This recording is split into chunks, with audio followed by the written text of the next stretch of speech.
satu barang tiba-tiba kita pengen beli itu nggak ada yang seperti itu gitu ya. Apalagi dalam konteks marketing industri. Dalam konteks marketing industri itu nggak ada tiba-tiba kita datang ke pameran. Misalkan sekarang lagi ada beberapa pameran mesin cetak ya. Kemarin ada Allprint, nanti ada satu lagi juga yang lumayan besar.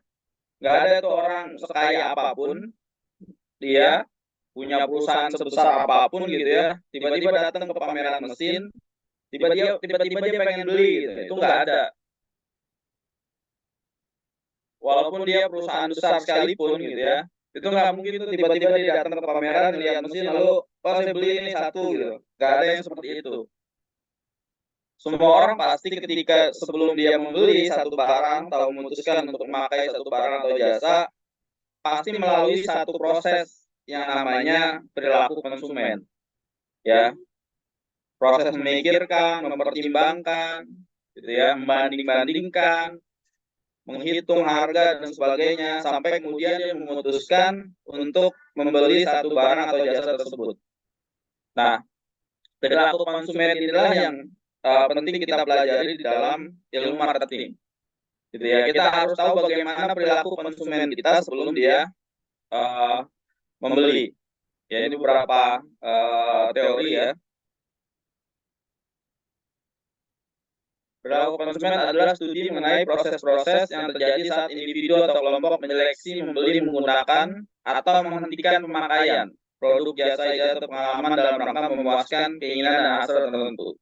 Ya, bahkan bukan cuma ketika hendak membeli, tetapi juga ketika hendak untuk berhenti, ya berhenti untuk memakai atau berhenti langganan untuk tidak membeli lagi, ya itu juga masuk di dalam studi perilaku konsumen menurut Skipman dan Kanuk. Ya, studi tentang unit pembelian dan proses pertukaran yang melibatkan satu perolehan, konsumsi berbagai produk, jasa, dan pengalaman serta ide-ide. Ya, menurut John C. Mowan dan Michael Minor. Perilaku konsumen adalah tindakan yang terkait langsung dan terlibat dalam mendapatkan, konsumsi, dan menghabiskan produk dan jasa, termasuk proses keputusan yang mendahului dan mengikuti tindakan ini. Menurut Angel, Blackwell, dan Minyard. Ya, intinya adalah perilaku konsumen adalah serangkaian tindakan ya sebelum konsumen itu membeli atau memutuskan untuk membeli dan menggunakan satu produk. Nah, kenapa kita harus memahami perilaku konsumen? Karena kita penting untuk mencapai keunggulan kompetitif. Ketika kita memahami perilaku konsumen, kita bisa mencapai yang namanya customer driven organization.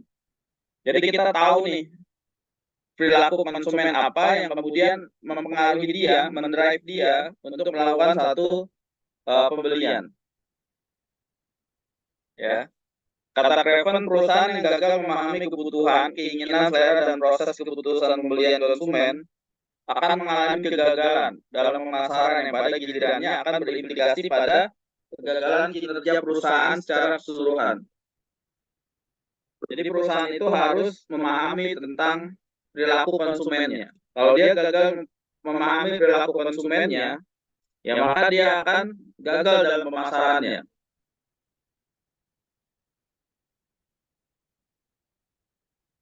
Oke. Ini fungsi dari perilaku konsumen, memahami perilaku konsumen. Yang pertama adalah membantu manajer pemasaran untuk mendesain bauran pemasaran, mensegmen pasar bisnisnya, melakukan segmentasi terhadap bisnisnya, memposisikan dan mengembangkan studi riset pasar. Jadi sebelum melakukan desain bauran pemasaran atau marketing mix, nanti akan kita pelajari ke depan, menentukan segmen sudah ya kita pelajari, ya termasuk dalam melakukan analisis lingkungan itu harus sudah paham tentang perilaku konsumen. Perilaku konsumen memainkan peranan yang penting dalam pengembangan kebijakan. Perilaku konsumen akan memungkinkan menjadikan seseorang sebagai konsumen secara lebih efektif. Analisis perilaku konsumen memberikan pengetahuan menyeluruh tentang perilaku manusia. Ya, perilaku konsumen, analisis perilaku konsumen memberikan 3 jenis informasi. Yang pertama adalah orientasi konsumen, fakta-fakta tentang perilaku manusia, dan teori-teori yang menjadi pedoman proses pemikirannya. Nah, ini yang penting, pengaruh yang mendasari perilaku konsumen. Individual, kultural, sosial, dan psikologikal. Nah, individual, usia, pengalaman hidup. Misalkan kita sebagai seorang marketing di perusahaan mau menjual mesin misalkan. Pada kita bicara konteks adalah marketing industri. Kita mau jual mesin. Kita harus lihat siapa customer yang kita hadapi. Biasanya kalau jual beli mesin, itu levelnya pasti akan ada di level BOD. Nggak cuma sampai di level purchasing gitu ya. Nggak hanya di level bagian pembelian. Tetapi biasanya keputusannya itu biasanya itu sampai di level direksi, di level BOD. Nah, kita harus tahu nih, pelanggan kita, direkturnya itu usianya berapa tahun sih gitu ya. Apakah orang muda atau orang tua? Under 40 atau under 60 ya, atau mungkin di atas 60 misalkan. Nah, itu perlakuannya akan beda. Bagaimana cara kita menghadapi calon pelanggan yang usianya di bawah 40 misalkan. Oke, kita misalkan sebagai marketing manager, usia kita 30 misalkan ya. Taruhlah misalnya usia kita 30 sebagai marketing manager. Kita ketemu dengan calon pelanggan, direktur, yang usianya sama sekitar 30-an juga, di bawah 40 tahun. Itu biasanya akan lebih mudah tuh kita memahami perilakunya. Karena seusia, sezaman gitu kan. Sama-sama gen Y gitu kan. Nah, tapi ketika kemudian kita yang usia 30 sebagai marketing manager berhadapan dengan direktur di perusahaan calon pelanggan kita yang usianya 60 tahun, yang pengalaman hidupnya lebih banyak dari kita. Oh, dia udah lebih lama di dunia cetak. Misalnya kita mau jualan mesin cetak gitu ya. Kita mau jualan mesin cetak. Pelanggan kita direkturnya itu umur 60 tahun. Kita sementara baru umur 30 tahun. Taruhlah kita baru 5 tahun atau paling lama 8 tahun lah di industri grafika, di industri percetakan gitu ya. Kita akan berhadapan dengan dia yang sudah punya banyak pengalaman di industri cetak. Nah, tentu pendekatan kita, approaching-nya juga akan berbeda. Ya, kita nggak usah ngajarin dia tuh tentang, Pak, mesin ini nanti gunanya untuk mencetak ini, cara pengoperasiannya seperti ini, itu nggak perlu gitu ya. Kenapa? Karena dia udah lebih jago dari kita gitu ya. Pengalaman hidupnya udah lebih banyak dari kita. Nanti kita malah dibalikin sama dia gitu, lu tahu apa gitu kan.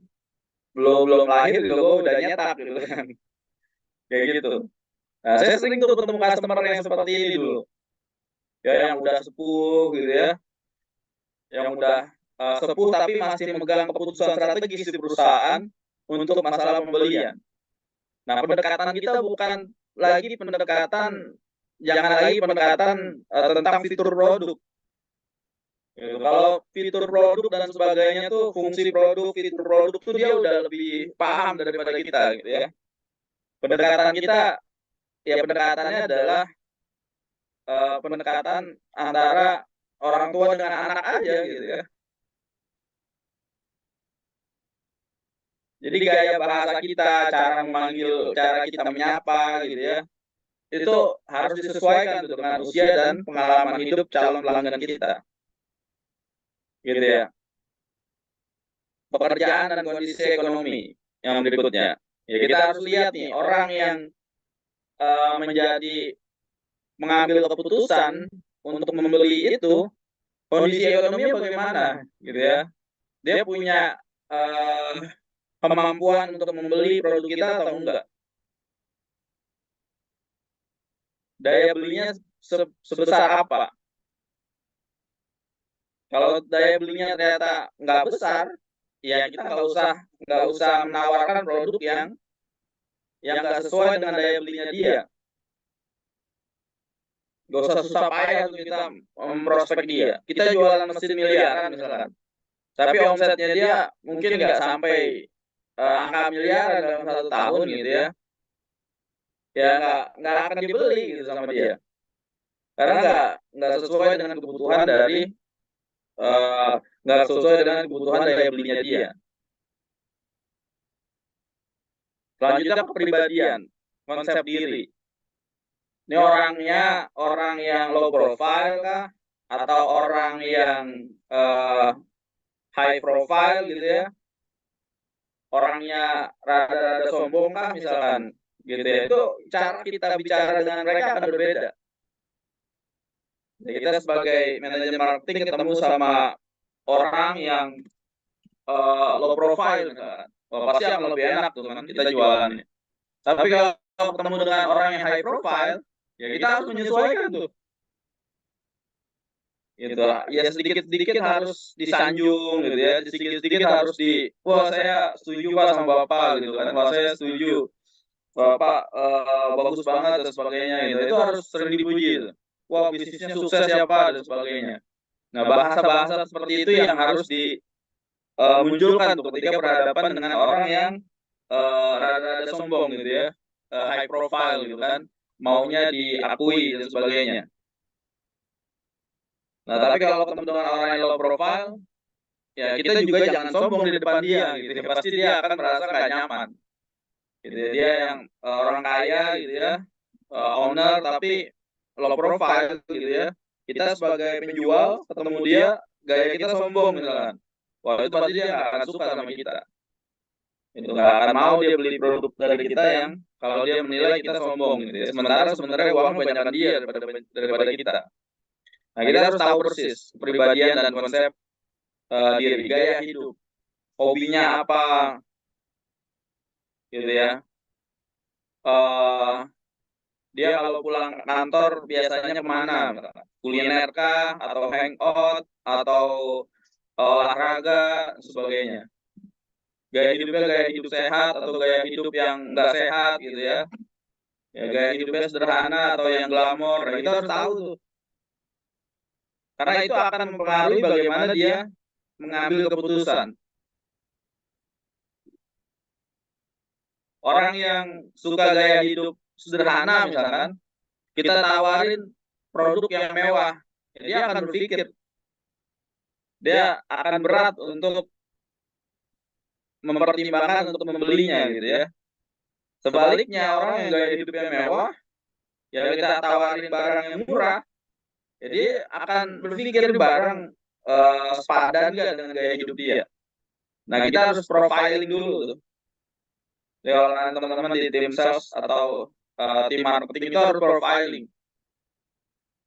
Perilaku konsumennya seperti apa? Orang-orang yang punya kebijakan, punya otoritas untuk membeli itu seperti apa karakternya?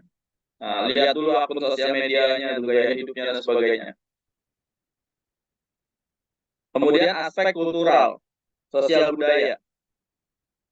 Yes, dia etnisnya apa? Ya, bukan berarti kita rasis ya.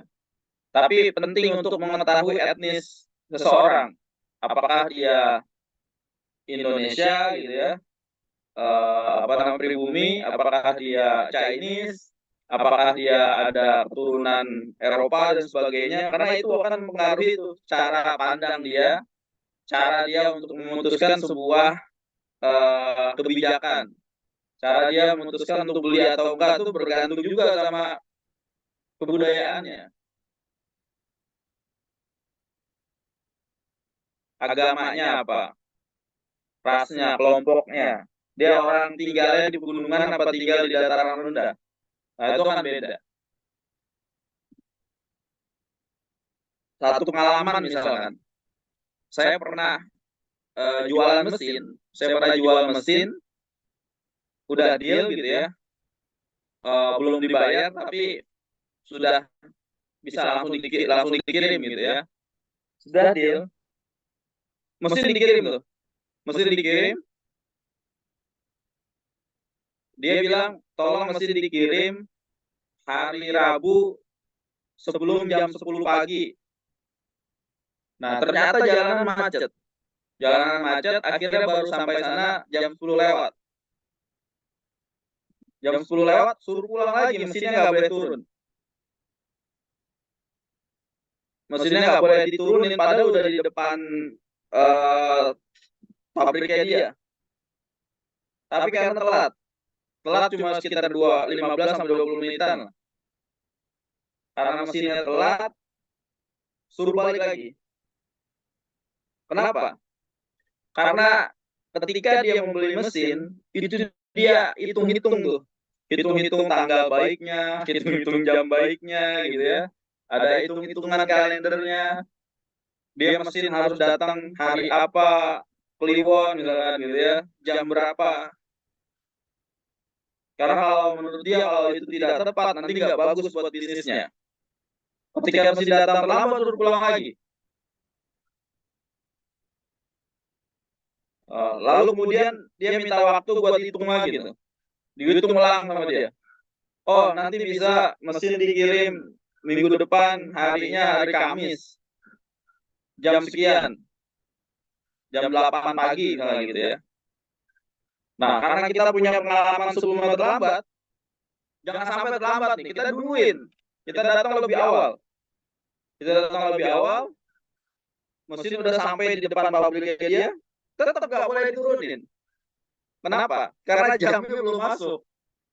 Gitu kita disuruh turunin jam 8 pagi misalnya. Kita jam 6 udah sampai. Itu tetap mesinnya nggak boleh turun. Karena jamnya belum nyampe. Jamnya belum pas gitu. Nah itu aspek budaya, suku budaya gitu ya. Itu masih sangat kental di masyarakat kita. Nah, sebagai seorang marketing juga harus mempertimbangkan itu tuh. Ada waktu-waktu tertentu yang bagi etnis tertentu itu adalah waktu-waktu yang tepat untuk belanja. Wah ini waktu ya hitung-hitungannya tahun ini adalah tahun yang bagus nih buat investasi. Ada tuh gitu. Wah itu momentumnya para marketing buat jor-joran nawarin mesin, nawarin bahan gitu ya, nawarin supply dan sebagainya. Gitu. Ada hitung-hitungannya tahun ini adalah tahun yang jelek nih kalau buat investasi gitu ya. Nah itu bikin susah marketing. Ya kita harus cari celahnya tuh gimana caranya jualan kalau ketemu customer yang seperti itu. Di aspek kultural ini sangat penting perlu diperhatikan oleh seorang marketer. Gitu ya, kalau seorang marketer itu termasuk bahasa ya, termasuk bahasa.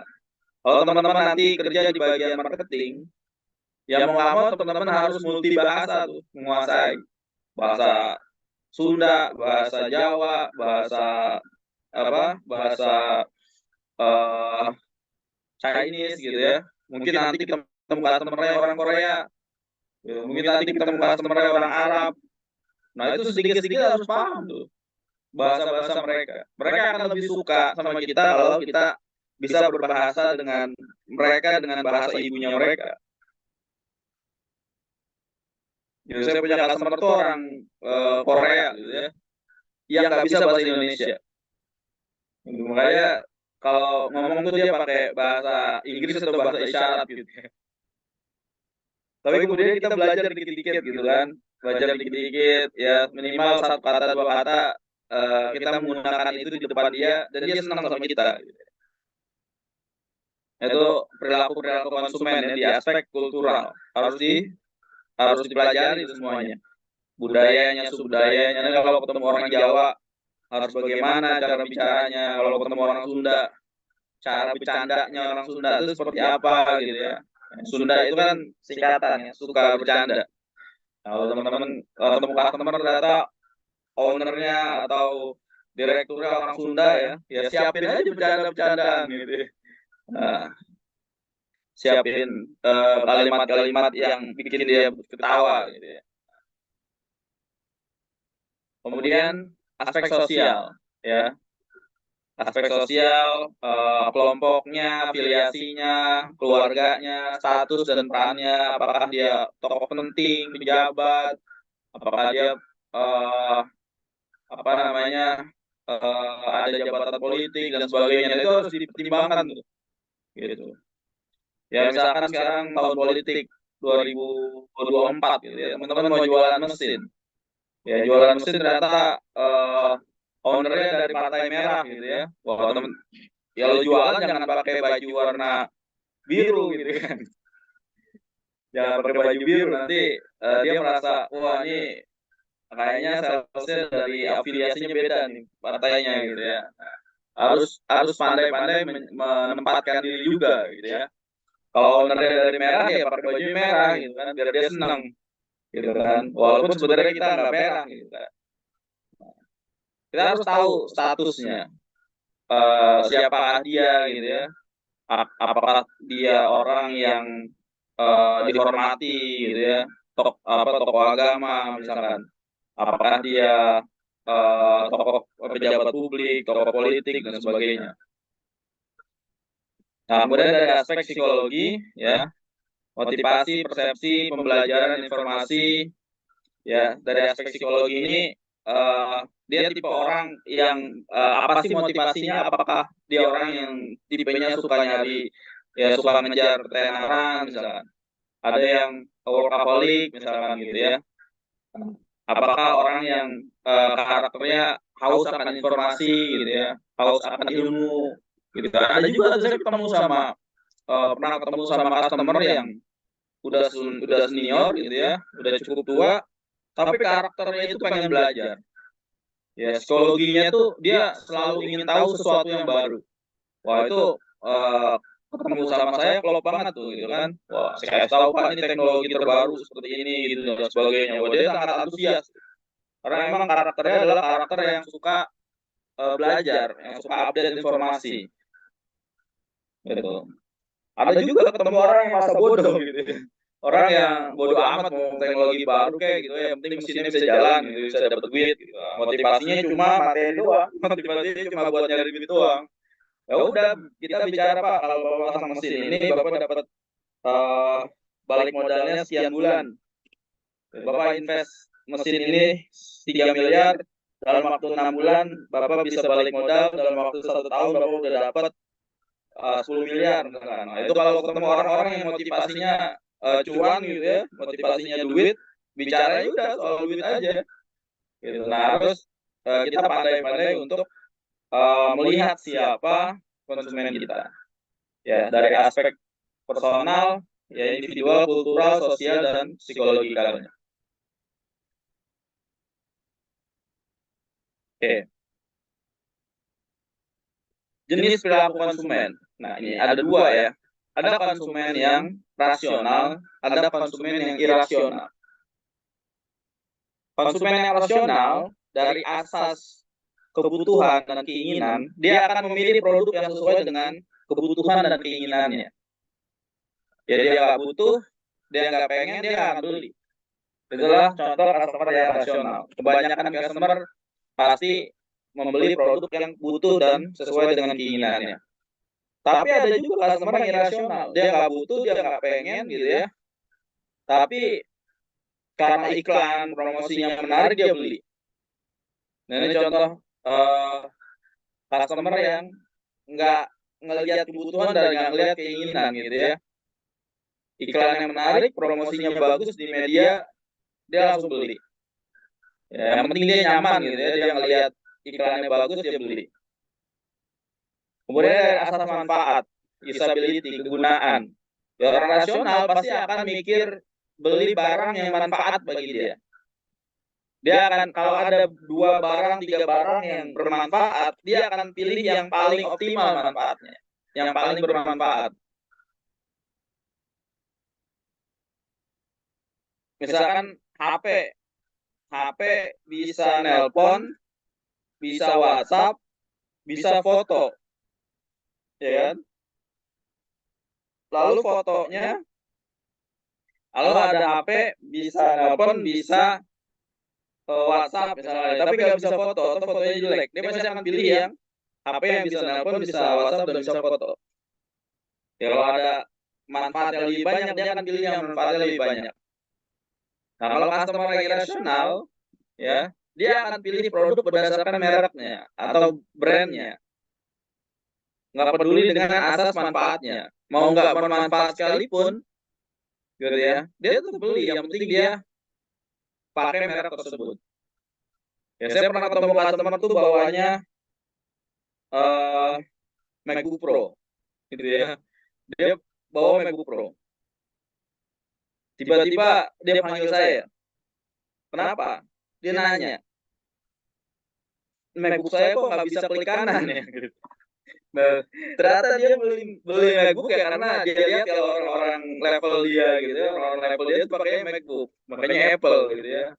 Padahal dia nggak tahu tuh cara penggunaannya, bahkan dia nggak tahu cara klik kanan di MacBook tuh kayak gimana. Dia kok MacBook saya nggak bisa klik kanan ya. Nah, padahal dia beli itu gitu kan.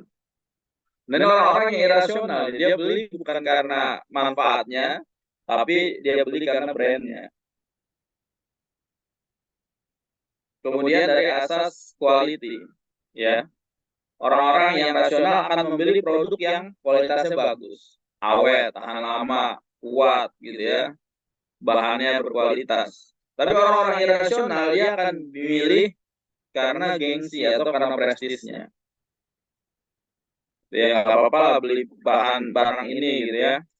Yang penting gue gaya gitu kan. Nggak peduli nanti cuma 1 tahun langsung habis, 1 tahun langsung rusak gitu kan. Yang penting dia udah gaya gitu ya. Gengsi atau prestis yang menjadi nomor satu. Kemudian asas ekonomi. Orang rasional akan pilih barang, produk yang sesuai dengan kemampuan dan pendapatannya, daya belinya. Adalah orang-orang yang rasional. Tapi kalau orang-orang yang nggak rasional, ya mau harga berapapun akan dia beli, karena dia cuma pengen coba-coba doang. Nah ini banyak nih usia teman-teman ya, pengen beli iPhone, pengen beli ada iPhone terbaru keluar beli gitu ya. Padahal sebenarnya daya belinya tidak sesuai dengan harga produknya. Akhirnya apa? Terjerat pinjol, terjerat judi online, ya kan?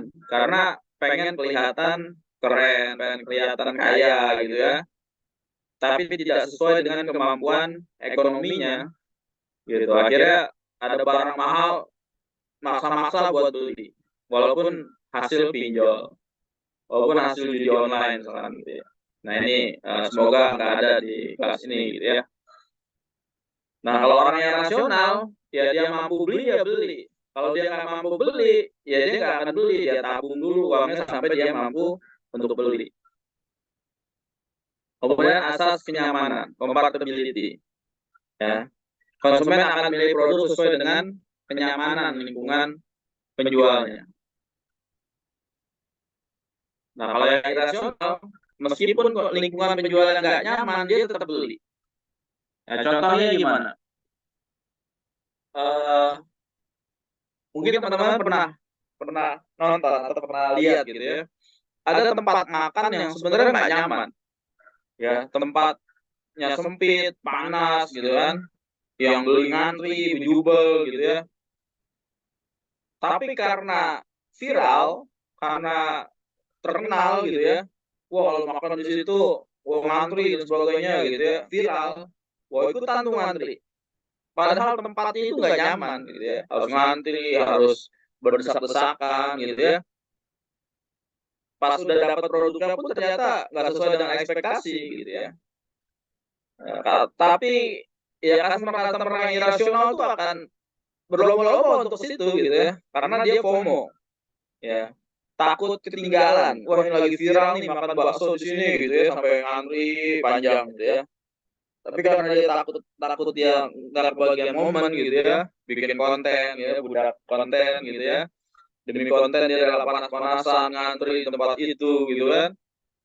Ya itu contoh yang irasional. Kalau kita yang rasional, ya buat apa makan besuk-besukan gitu ya, makan bakso warung yang nyaman, tempatnya rasanya enak aja banyak gitu ya. Kayak gitu. Kemudian dari asas kelangkaan, scarcity. Ya, konsumen milih produk sesuai dengan ketersediaan produk. Ya, ada produknya dibeli, nggak ada produknya nggak usah maksa buat dibeli, gitu ya. Nah, tapi kalau customer yang irasional, dia akan memilih produk karena bersifat langka atau rare, gitu ya. Wah, ini ada harga apa?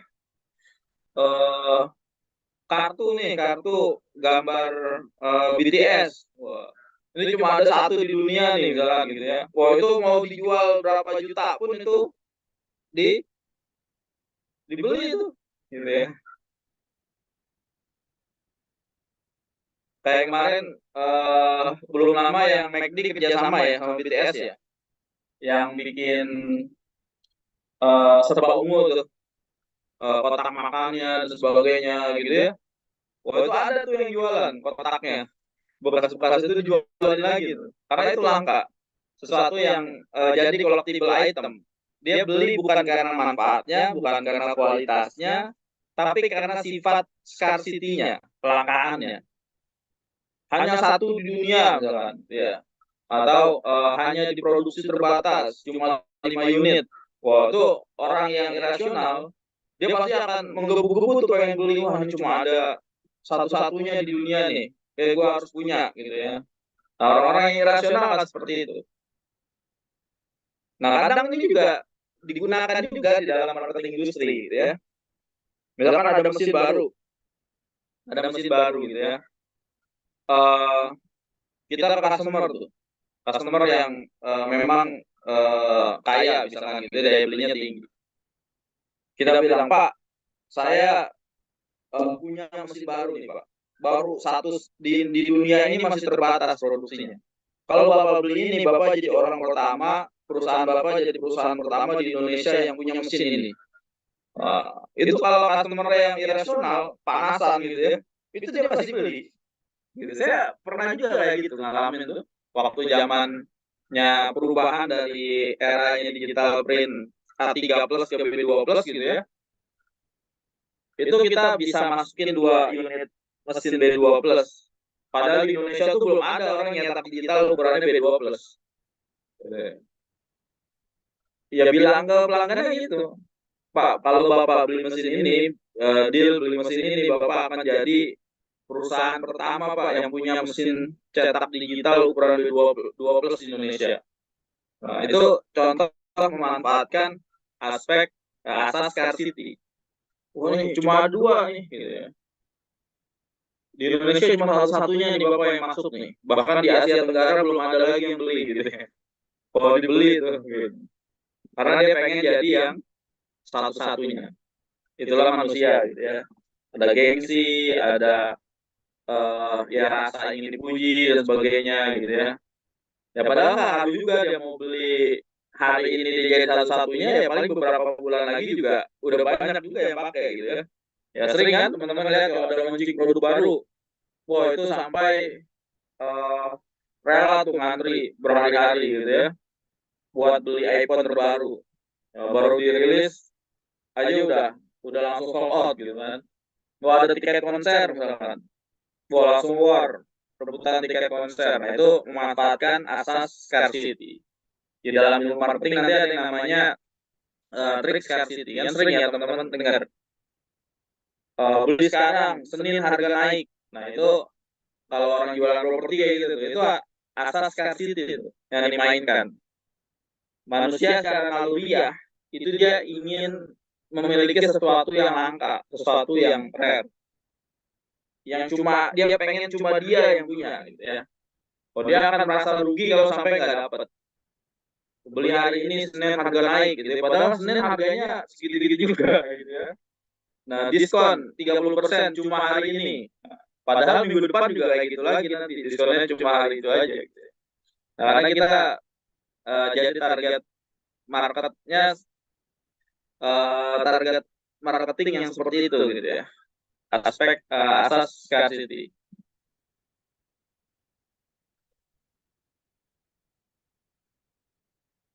Oke. Di dalam keputusan pembelian ya, ada 6 dimensi. Ya, 6 dimensi yang menjadi uh, alasan gitu ya, orang membeli sesuatu. Yang pertama adalah membeli berdasarkan produknya. Ya, produk yang sesuai kebutuhan, produk yang sesuai dengan kualitasnya, gitu ya, tadi ya. Ada juga orang yang memilih berdasarkan merek. Orang milih berdasarkan merek. Oh, pokoknya saya mau beli merek HP misalkan.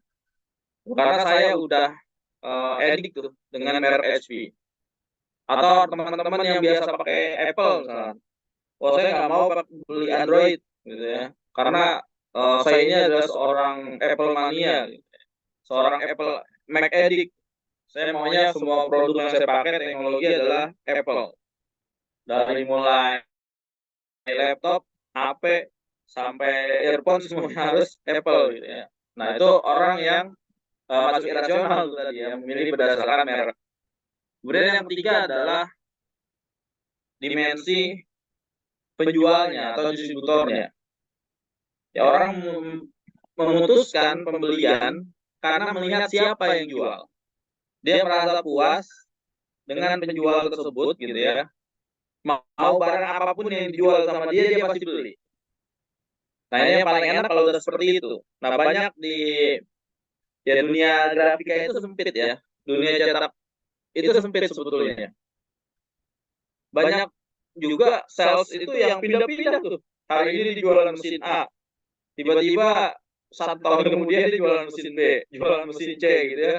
Tapi karena dia punya positioning yang bagus di mata pelanggannya, apapun yang dia jual itu laku gitu ya. Apapun yang dia jual itu dibeli. Karena customer beli bukan berdasarkan produk maupun pertimbangan yang lain, tapi berdasarkan siapa yang jualnya. Oh, kalau yang dia menjual ini dia bisa dipercaya. Gitu ya, spek yang dikasih tahu betul. Harganya logis, nggak di markup dan sebagainya. Karena dia kenal amanah dan sebagainya, akhirnya produk apapun yang dijual itu pasti dibeli sama pelanggan. Nah, ada tipe konsumen yang seperti ini. Jadi keputusan pembeli siapa yang jual gitu ya. Oh, ini dari distributornya mana gitu ya. Oh, distributornya PTA gitu ya. Oh, nggak usah deh gitu ya. PTA itu kalau ngirim barang lama. Ada yang kayak gitu. Oh, ini kita beda Bu barangnya. Oh, tapi yang jual PT mana? Yang jual PTA. Oh, PTA saya udah kapok deh, saya nggak mau ambil lagi di PTA. Ada yang seperti itu. Saya maunya dari PTB. Mau padahal belum tentu tuh produknya atau barangnya bagus. Tapi karena dia sudah yakin bahwa PTB tadi itu bagus pelayanannya, after sales-nya bagus, amanah gitu ya. Nah, dia maunya beli dari PTB.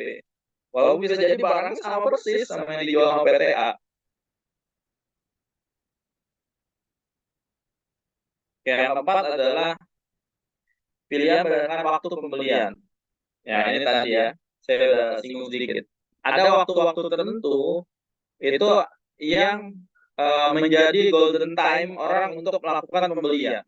Ya, dalam marketing industri itu biasanya kapan perusahaan itu akan melakukan pembelian atau investasi mesin baru, pembelian bahan, gitu kapan? Ya, sesuai dengan industrinya. Kalau percetakan rata-rata mereka akan invest mesin baru itu di awal tahun. Rata-rata ya. Di awal tahun mereka akan invest mesin baru.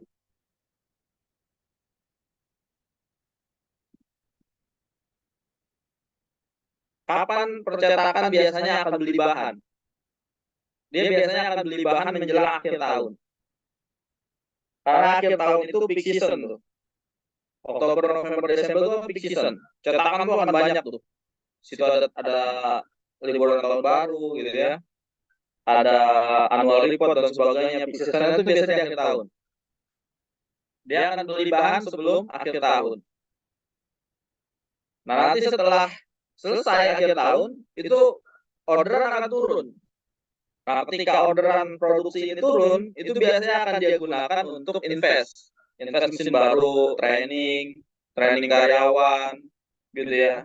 Itu di awal tahun tuh, 3 bulan pertama di Q1 dia akan invest mesin, invest mesin, training karyawan dan sebagainya di Q1 3 bulan pertama. Nah, persiapan untuk masuk ke tengah tahun. Gitu. Jadi kalau kita jualan kita juga harus lihat timing yang tepat. Wah, ini kalau mau lebaran nih produk apa nih yang bisa kita tawarin? Ya, menjelang lebaran. Wah, itu kalau kita jualan produk tekstil, ya berarti bahan itu paling laku tuh menjelang lebaran. Kalau lebaran bulan April misalkan, oh Januari itu bahan tuh udah tinggi tuh permintaannya. Gitu kan? Januari, Februari itu udah peak time-nya tuh kalau kita mau jualan bahan. Karena orang sudah mulai produksi dari Februari, Maret, April udah lebaran ya gitu ya. Kayak gitu. Jadi aspek perilaku juga perilaku konsumen juga ditentukan oleh waktu pembelian. Ya kita harus tahu kapan waktu terbaik. Kalau tadi ada yang jualan kopi misalkan. Nah, kapan waktu terbaik biasanya kalau kita jualan bubuk kopi. Kapan waktu terbaik kita jualan bubuk kopi? Atau dibalik, kita sebagai produsen minuman kopi gitu ya. Kapan waktu terbaik kita belanja biji kopi? Ketika musim panen. Pasti harganya akan lebih murah. Kenapa musim panen lebih murah? Karena stoknya lagi banyak. Ini kan yang berlaku adalah hukum ekonomi kan, hukum eh, permintaan, gitu, supply and demand. Ketika supply-nya banyak, demand-nya sedikit, maka harga akan murah.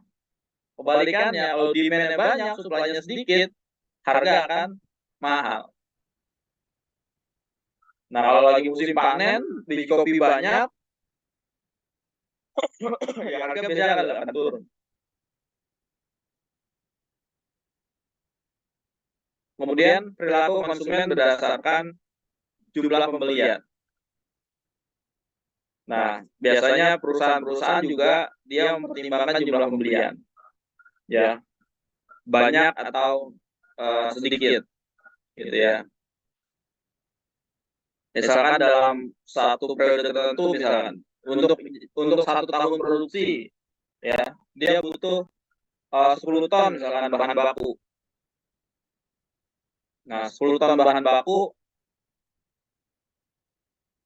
kebutuhannya dia gitu ya. Lalu berapa yang harus dia beli? Nah, dia biasanya akan ada forecast-nya tuh, kira-kira berapa untuk cadangan dan sebagainya, untuk persediaan.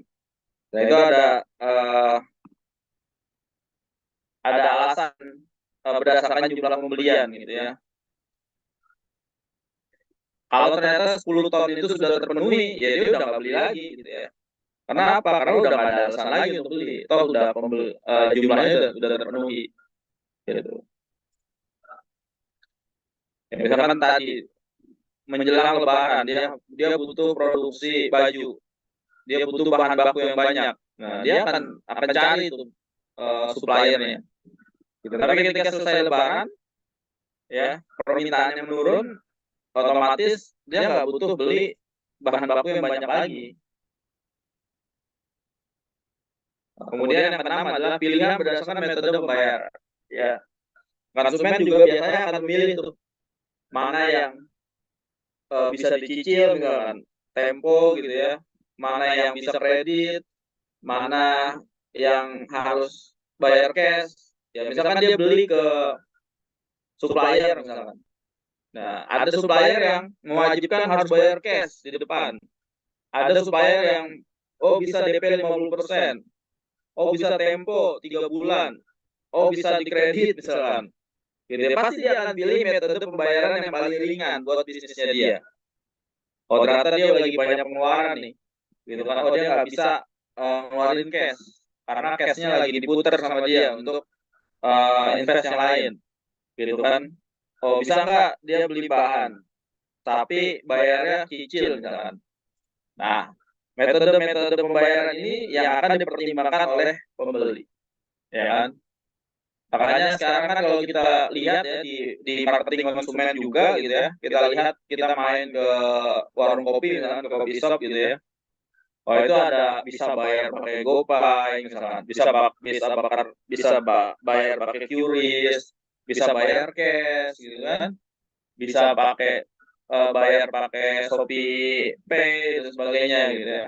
Kita buka aplikasi marketplace kan, bahkan bisa pay later dan sebagainya. Ya metode-metode pembayaran itu yang mempengaruhi perilaku konsumen. Tuh, oh ini bayar pakai Oppo ternyata bisa diskon 20%. Ya, misalkan harganya 100.000. Ya ditanya, yang lagi diskon ada tuh gitu ya, yang nanya di kasir, Mas yang lagi diskon bayar pakai apa gitu ya. Oh, bayar pakai apa tuh? Pakai Dana, ya, bayar pakai Dana lagi ada diskon, dia bayar pakai Dana. Giliran yang lagi diskon bayar pakai GoPay, dia bayar pakai GoPay. Nah, akhirnya itu mempengaruhi perilaku konsumen.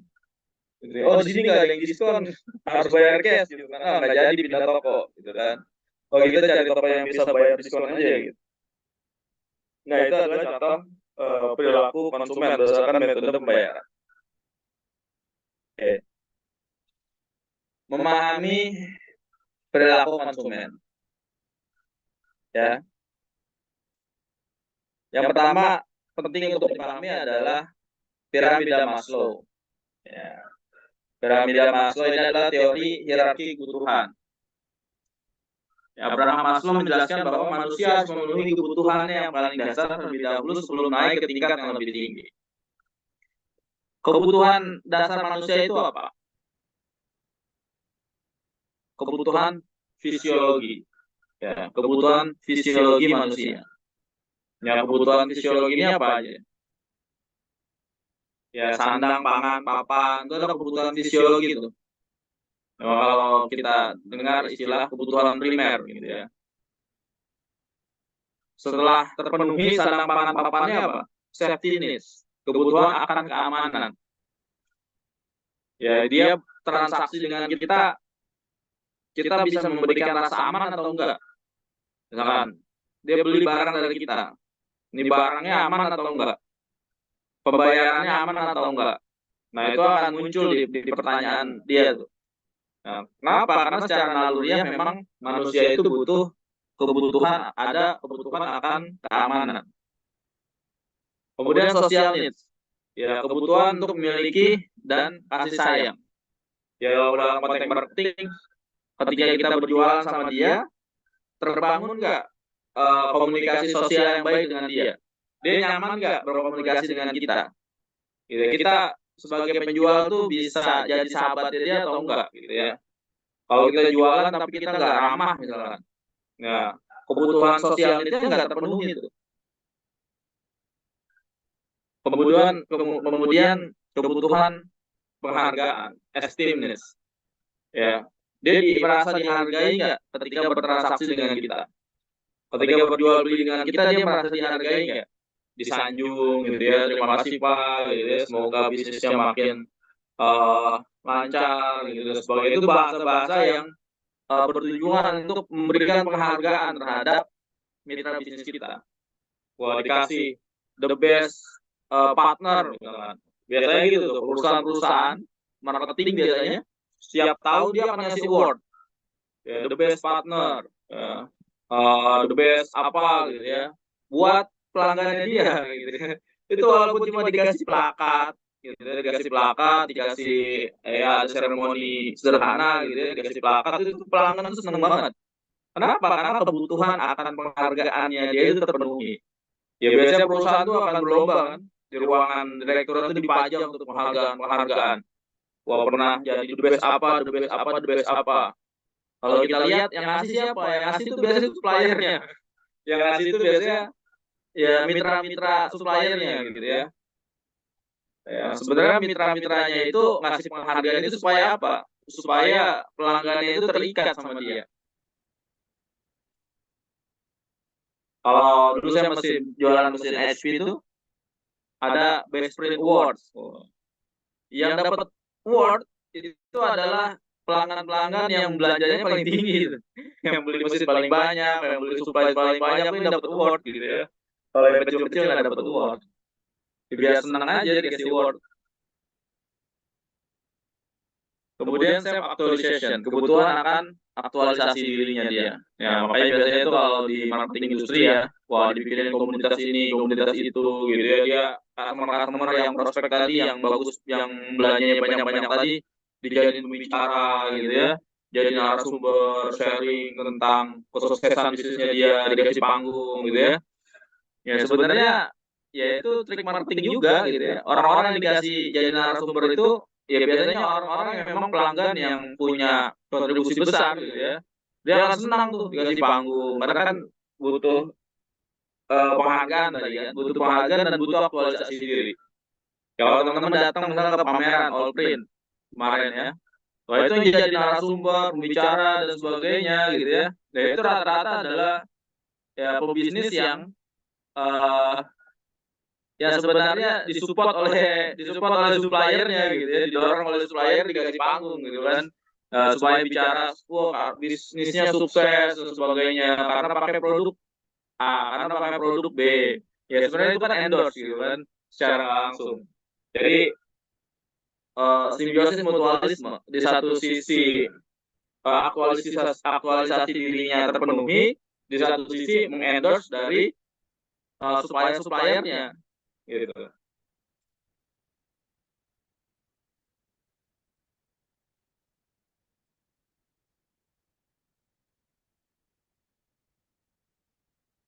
Oke, mengenali konsumen ya. Mengenali konsumen pertama dari ada 6 pertanyaan yang harus dijawab. Siapa yang ada di pasar? Apa yang dibeli? Kapan konsumen membeli? Siapa yang terlibat dalam pembelian? Mengapa konsumen membeli dan bagaimana konsumen membeli?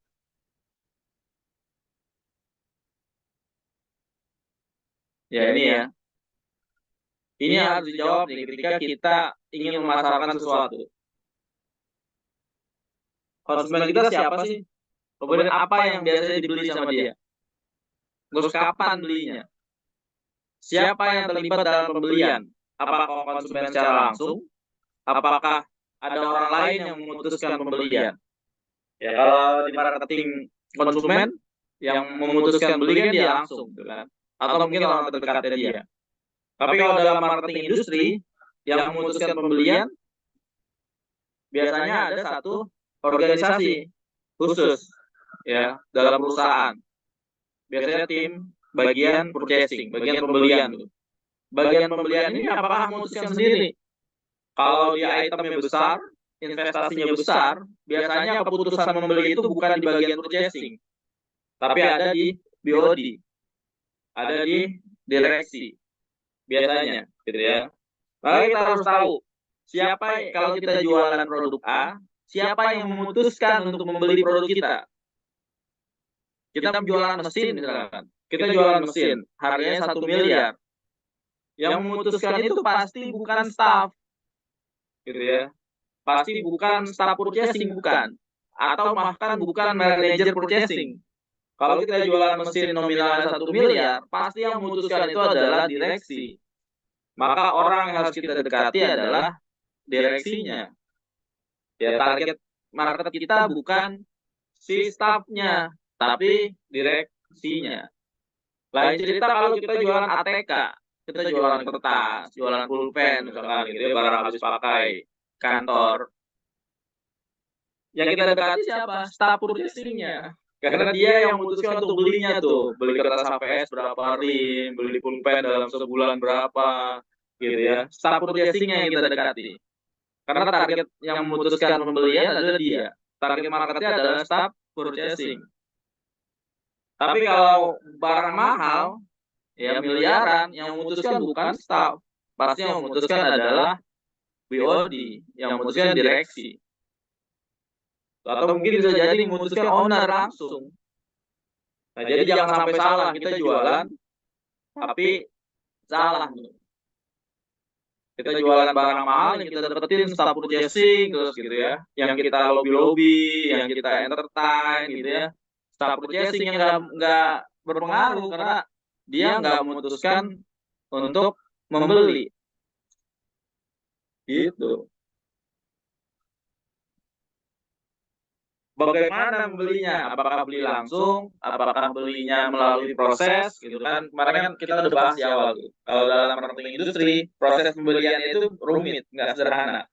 Ya harus dia lewatin bagian ini, bagian itu ya. Harus ada quotation, dari quotation harus ada invoice, dari invoice harus ada faktur gitu dan sebagainya tuh. Ada prosesnya, cara membelinya. Bagaimana cara konsumen membeli itu juga harus kita ketahui. Nah, ini memahami customer, ya memahami konsumen.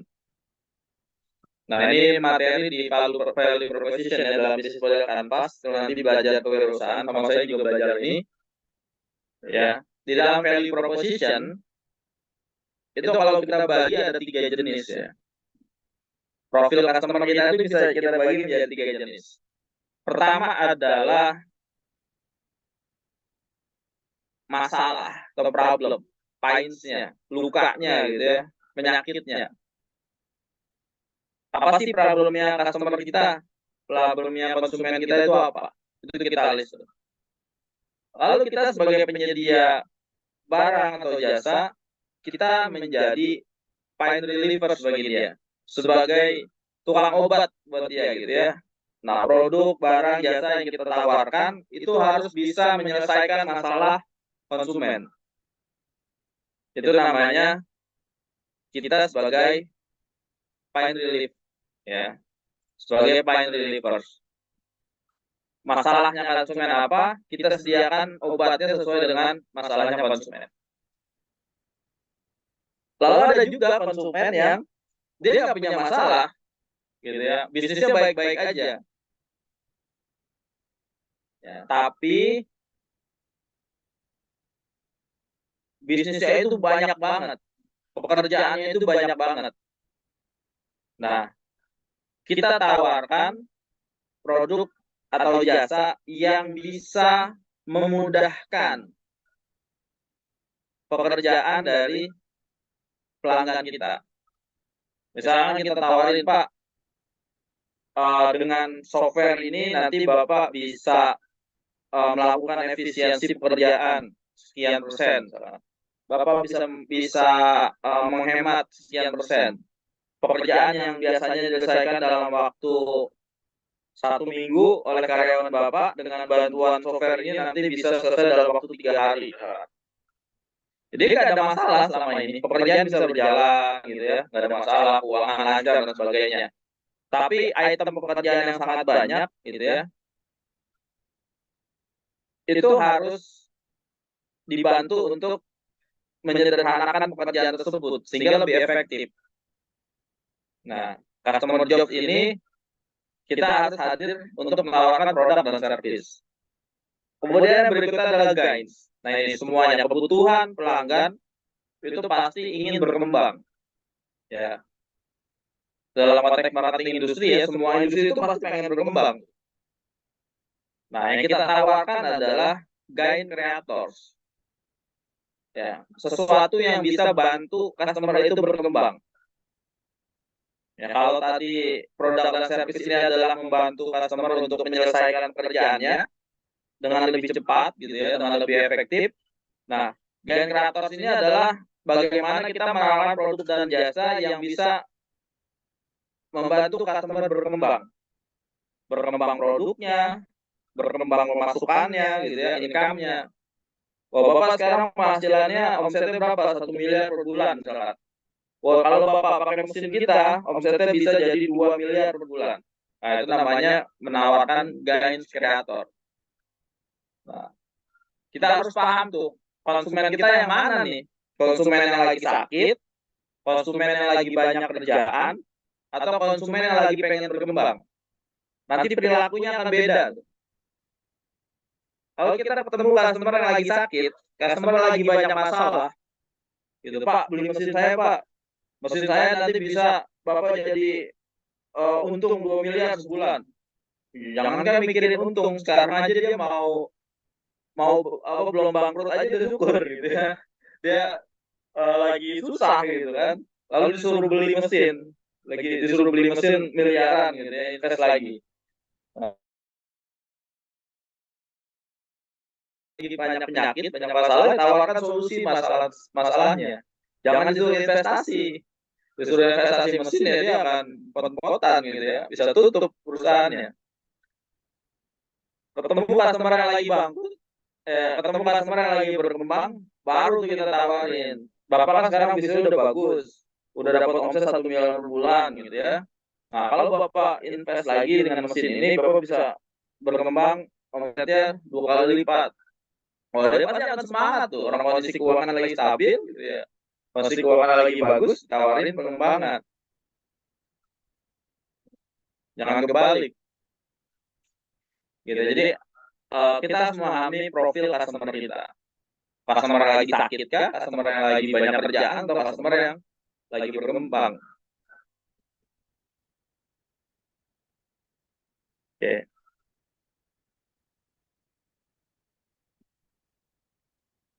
Nah, ini customer ya, perilaku customer.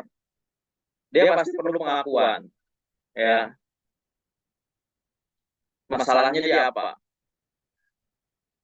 Dia lagi bingung. Kemudian dia akan cari informasi. Sudah cari informasi, dia akan evaluasi. Kalau ada dua pilihan, dia akan bandingkan tuh alternatifnya. Baru kemudian memutuskan untuk membeli. Setelah memutuskan membeli, ya, perilaku setelah membelinya, apakah dia ngasih review positif, apakah dia ngasih bintang 5, apakah dia kemudian jadi endorser produk kita, gitu ya, memberikan marketing bagi produk kita. Nah, ini perilaku konsumen itu bertahap. Ya, maka dalam membuat marketing, funneling ya, itu juga kita harus bertahap. Ya, ada yang nama AIDA konsep. Saya bilang di awal bahwa nggak ada tuh yang namanya pelanggan tiba-tiba datang beli, itu nggak ada. Harus ada tahapan perilakunya.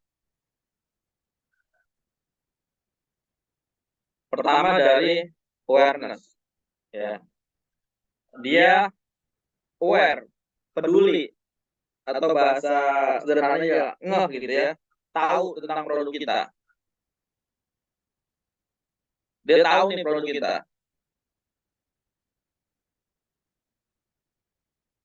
Dia udah tahu. Yang berikutnya adalah interest, tertarik. Bagaimana caranya supaya dia tertarik? Ya biasanya kita kasih lewat iklan, ya, lewat marketing plan gitu ya, lewat penawaran, proposal penawaran dan sebagainya. Itu bikin orang tertarik tuh konten-kontennya. Lalu yang berikutnya setelah kita kasih penawaran, barulah ke tahap decision. Ya, dia udah tertarik sama produk kita, tapi mungkin masih ada obstacle-nya nih, masih ada hambatan-hambatannya. Misalkan lagi nggak punya duit, misalkan, dolar lagi mahal, misalkan, atau tadi ya ada aspek budaya, aspek psikologi dan sebagainya yang menjadi hambatan. Nah, sebagai seorang marketer, kita harus hancurkan hambatan tadi. Oh, mungkin dia akan bilang gini, saya tertarik buat beli mesin Bapak ini. Tapi mesin Anda nih harganya terlalu mahal buat saya sekarang.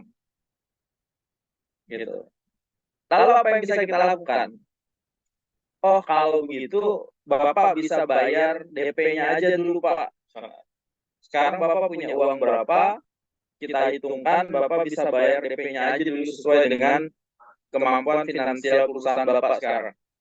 Nanti sisanya bisa dicicil saat perusahaan Bapak sudah punya uang. Ya, jadi obstacle tadi, masalah keuangan tadi, itu kita bantu selesaikan. Oh, kita kasih diskon, Pak, 10%. Ya. Oh, ini mesinnya bagus, tapi nanti di tempat saya pengirimannya bagaimana ya, gitu misalkan. Nah, banyak tuh faktor ya, orang jadi nggak jadi milik karena masalah pengiriman, karena masalah pembayaran, gitu ya. Oh, pengirimannya nanti kita kasih free ongkir. Pokoknya Bapak kalau udah oke, mesin langsung kita kirim. Bapak nggak usah mikirin biaya pengiriman. Nah, obstacle tadi kita selesaikan, lalu muncullah decision. memutuskan tuh akhirnya. Memutuskan, barulah kemudian dia akan melakukan action, bayar, melakukan pembayaran, pembelian, transaksi, itu action. Jadi kita pahami perilaku konsumen itu bertahap gitu ya. Nggak mungkin tiba-tiba dia beli. Kita bertahap mancing awareness-nya dia gitu ya. Kemudian kita pancing interest-nya, ketertarikannya, dari yang sebelumnya nggak butuh jadi butuh, dari yang nggak ingin jadi ingin gitu ya. Lalu dia ada hambatan apa, hambatannya kita selesaikan. Biasanya hambatannya masalah harga, masalah pengiriman, masalah uh, apa yang memang jadi hambatan dia pengen beli tapi masih ada yang mengganjal. Nah, ganjalannya itu yang kita hancurkan. Sampai dia kemudian memutuskan melakukan action transaksi kita. Jadi ini dalam konteks marketing industri. Gitu ya, kita jualan barang marketing industri itu nggak seperti jualan barang marketing konsumen yang mungkin kita tinggal buka lapak di pinggir jalan, orang haus datang ke depan kita beli gitu ya. Ya, tapi prosesnya itu panjang. Bisa jadi proposal yang hari ini kita tawarkan ke perusahaan itu tahun depan baru dijawab. Gitu ya. Bisa jadi tahun depan dia baru ada rencana investasi. Tahun depan baru dia mau rencana ganti supplier. Nah, makanya harus panjang tuh. Kita harus paham perilaku konsumennya. Kita mau jualan bahan misalkan, kita mau supply bahan, kita harus baca, harus tahu kapan dia akan butuh supply bahan. Supplier bahannya saat ini siapa? Kapan kira-kira supplier ini bisa kita salip gitu ya, untuk kita tawarkan produk kita. Makanya itu pentingnya tadi analisis tuh, analisis lingkup pemasaran, suppliernya siapa, kompetitornya siapa gitu ya. Pentingnya apa? Agar kita memahami perilaku konsumen kita. Kapan kira-kira dia akan memutuskan, ya, siapa yang berpengaruh dalam mengambil keputusan untuk pembelian, gitu ya. Merek apa yang dia sukai, gitu ya. Ya misalkan dia satu perusahaan, misalkan kita mau menyuplai ATK-nya. Ya. ATK apa sih yang biasa disukai? Kertasnya merek apa sih yang biasa dia pakai? Pulpennya merek apa sih yang biasa dia pakai gitu ya. Nah, itu kita harus tahu. Kalau pemerintah misalkan, kita mau supply ke pemerintah, mau jual barang ATK ke pemerintah. Pemerintah itu udah punya standar tuh. Kalau beli kertas tuh kertasnya merek apa? Kalau beli pulpen tuh pulpennya merek apa dan sebagainya itu ada di katalognya tuh. Kita harus tahu itu. Ya. Kira-kira aja kalau beli itu jumlahnya berapa? Waktunya kapan? Kapan biasanya pemerintah itu akan mengadakan lelang untuk pengadaan barang misalkan. Nah, ini jual beli dengan pemerintah itu termasuk dengan dalam marketing industri. Karena marketnya adalah entitas atau organisasi.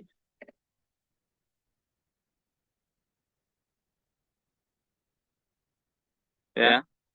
Oke, sampai di sini ada yang mau ditanyakan? Silakan.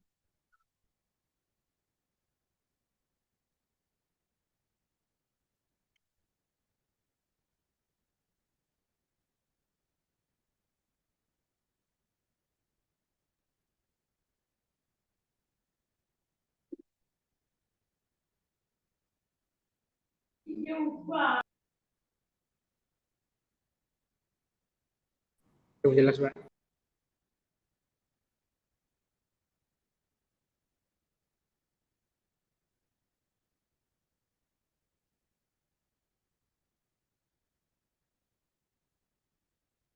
Oke, cukup jelas ya. Perilaku konsumen.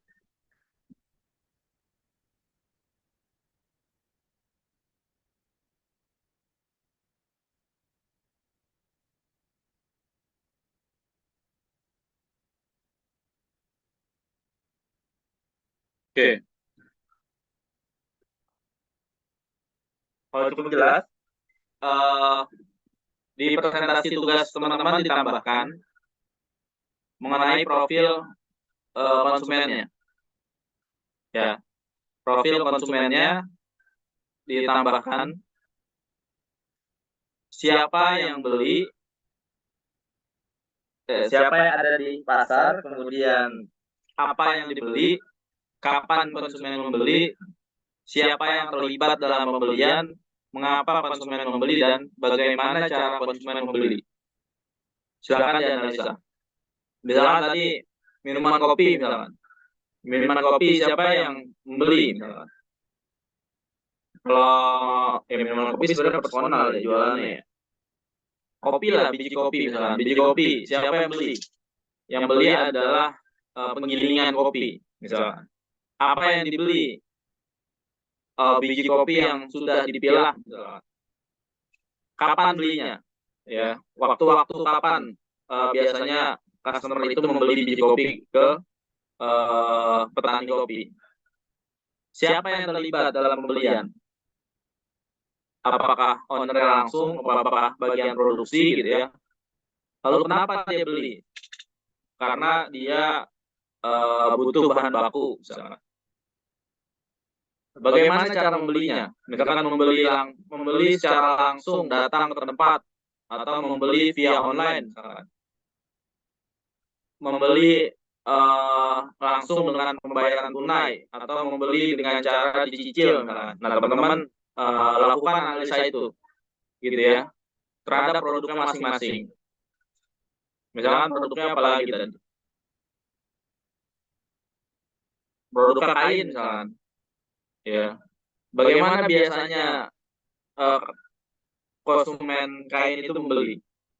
Apakah membeli dalam jumlah banyak, membeli dalam jumlah sedikit, membelinya tunai atau dicicil, misalkan. Siapa yang terlibat dalam pembelian? Bagian purchasing, misalkan, atau bagian produksinya, dan sebagainya. Nah, masing-masing bisnis pasti akan bisa jadi beda jawabannya. Di bisnis garment, misalkan, dengan bisnis otomotif, ya pasti akan beda kan. Di bisnis cetak, ya pasti akan beda dengan di bisnis kuliner. Bagaimana perilaku konsumennya. Ya. Kenali konsumennya. Lalu lakukan analisa. Konsumen teman-teman termasuk yang mana? Termasuk yang punya masalah, atau termasuk yang banyak pekerjaan yang harus diselesaikan, atau customer yang ingin berkembang. Lakukan analisa. Bisa salah satunya, bisa ketiganya. Jadi bisa jadi customer cuma customer yang butuh perkembangan aja. Misalkan saya jualan software, misalkan. Saya jualan software misalkan buat customer relationship management. Nah, itu biasanya dibutuhkan oleh pelanggan-pelanggan yang pengen berkembang supaya bisnisnya lebih singkat kerjanya, efisiensi gitu ya. Sorry, yang customer job aja. Customer yang banyak kerjaannya. Gitu. Jadi nggak harus semuanya gitu ya. Diidentifikasi memang pelanggan ini tipe pelanggan yang mana terkait dengan bisnis kita. Gitu ya. Bapak mau tanya. Ya. Jadi kita bikin PPT baru terus kita masukin di folder yang tadi atau kita timpa apa? Ditambahin slide baru aja, di slide baru. Oh, Slide berarti baru jadiin PDF, lalu diupload, ditimpa yang tadi. berarti tadi kita yang udah ngumpulin nih Pak. Berarti kita ambil lagi buat kita tambahin slide-nya, habis itu baru diupload lagi ya? Iya, kan slide-nya ada kan di komputer masing-masing kan. Ada Pak. Oke Pak. Tambahin slide baru, lalu di convert ke PDF, diupload lagi. Namanya sama aja biar nanti ketiban yang lama. Baik Pak.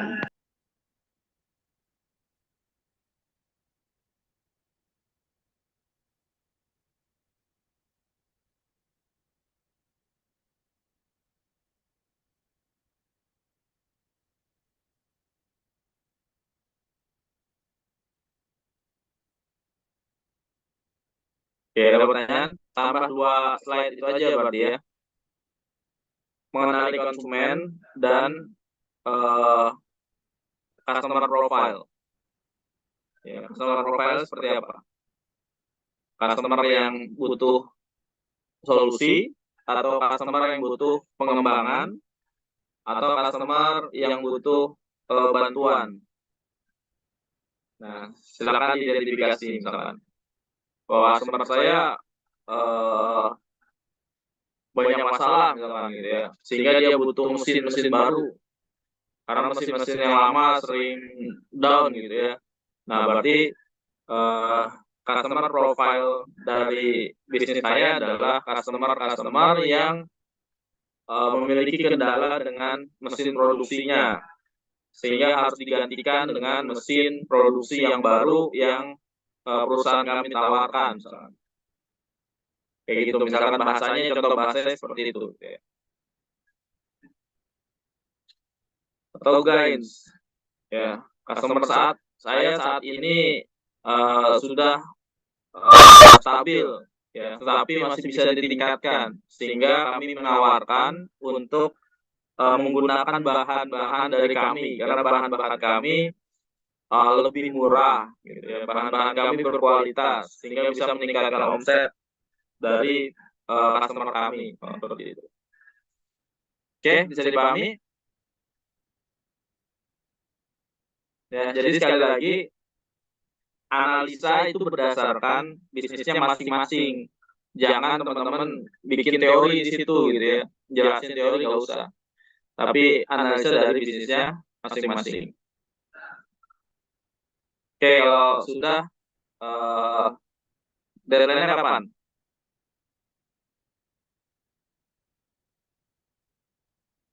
Sebelum kuliah minggu depan ya? Bisa? Bisa sebelum kuliah minggu depan? Bisa Pak, bisa Pak. Bisa, Oke. Pak. Oke, jangan diulangi lagi ya. Yang belum ngerti tanya. Kalau belum ngerti tanya, kalau belum paham tanya. Jangan nggak mengerjakan tugas tepat waktu. Baik, itu saja dari saya siang hari ini. Ya, mohon maaf atas segala kesalahan. Selamat mengerjakan tugas. Assalamualaikum warahmatullahi wabarakatuh. Selamat siang. Waalaikumsalam warahmatullahi wabarakatuh.